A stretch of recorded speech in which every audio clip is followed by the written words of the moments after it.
Good morning ഒക്കെ പറഞ്ഞ് രാവിലെ തന്നെ എണീച്ച് മരത്ത് വന്ന് നോക്കുമ്പോൾ ഞാൻ കാണുന്ന കാഴ്ചയാണ് ഈ കാണുന്നത്. പൂഴി നിറയ്ക്കാന്ന് ചാക്കിൽ എന്തോ പരിപാടി ഉണ്ടാവുമെന്ന് വിചാരിച്ചിട്ട് നേരെ അമ്മ അപ്പഴത്തേക്ക് വിളിക്കുക, ഇങ്ങോട്ടേക്കൊന്ന് വാ അടുക്കളയിലേക്കുന്നു. അപ്പോൾ പിന്നെ നമുക്ക് ഇന്ന് രാവിലത്തെ കുറച്ച് വീഡിയോസൊക്കെ കണ്ടാലോ. അങ്ങനെ ഇന്നലെ അരച്ച് വെച്ച് ദോശ സെറ്റായിരുന്നു. രണ്ടടുപ്പും കത്തിച്ച് രണ്ടിലും പാന വെച്ചിട്ട് അമ്മ കപ്പ ഉണ്ടാക്കുകയാണ്. അടുക്കളയെല്ലാം പണി നടന്നുകൊണ്ടിരിക്കുകയാണ്. രാവിലത്തെ ഡ്യൂട്ടീസാണ് എനിക്ക് കാണുന്നതൊക്കെ കേട്ടോ.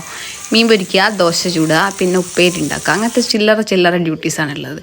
നേരെ മീനൊക്കെ പൊരിച്ച് സെറ്റാക്കുക. അപ്പുറത്തെ പാന് ചൂടായപ്പോൾ വെളിച്ചെണ്ണ തേച്ചിട്ട് അടിപൊളി ദോശ, നമ്മൾ മഴ ചുട്ട ദോശയല്ല കേട്ടോ.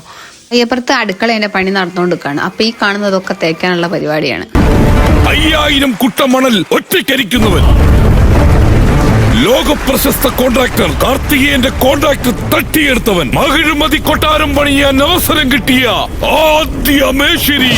കുഞ്ഞൻ രാവിലെ തന്നെ മേലിറങ്ങി പണിയെടുക്കുന്ന കണ്ടിട്ട് ജുവയ്ക്ക് തന്നെ അത്ഭുതമാകും. എന്താണ് സംഭവം നോക്കാൻ വേണ്ടിയിട്ട് ഓള് പോയി നോക്കി. പിന്നെ അവിടെ നിന്നില്ല. കുറച്ച് കഴിഞ്ഞപ്പോൾ ഓൾ എസ്കേപ്പ് ആയിട്ടോ. നേരെ ഓന് പണിയൊക്കെ എടുത്ത് സെറ്റായിട്ട് നിൽക്കുകയാണ്. ഒന്ന് സഹായിച്ചു കൊടുത്താലോ എന്ന് വിചാരിച്ചിട്ട് ഞാൻ നിൽക്കുമ്പോൾ അമ്മ വിളിക്കുന്നത്, അടുക്കളയിൽ മീനുണ്ട് കരിയുന്ന്, ഒന്ന് പോയി വെക്കുന്നുണ്ട്. പിന്നെ മീൻ തിരിച്ചിട്ട് പിന്നെ ഈ മുട്ടയും പഴമൊക്കെ വെച്ചിട്ട് നൈസായിട്ടൊരു സ്നാക്സ് ഉണ്ടാക്കിയല്ലോ എന്ന് വിചാരിച്ചിട്ട് അത് നല്ല രസമാണ് കേട്ടോ. അങ്ങനെ ഇത്രയും സാധനങ്ങളൊക്കെ ആക്കി നെയ്യും കുറച്ച് പഞ്ചാരയും വേണം കേട്ടോ. എല്ലാം കൂടി മിക്സ് ആക്കിയിട്ട് ചപ്പറയാക്കിയിട്ട് സാധാരണ റെഡി. നല്ല ടേസ്റ്റാണ്. നിങ്ങൾ എന്തായാലും നോക്കിട്ടോ. ആ ഒരു ഗ്യാപ്പിൽ ഓനെ കുറച്ച് സഹായിക്കണമെന്ന് വെച്ചിട്ട് നേരെ അങ്ങോട്ട് പോയി. അപ്പം ഇന്നത്തെ വീഡിയോ ഇതൊക്കെയാണേ. ടാറ്റാ.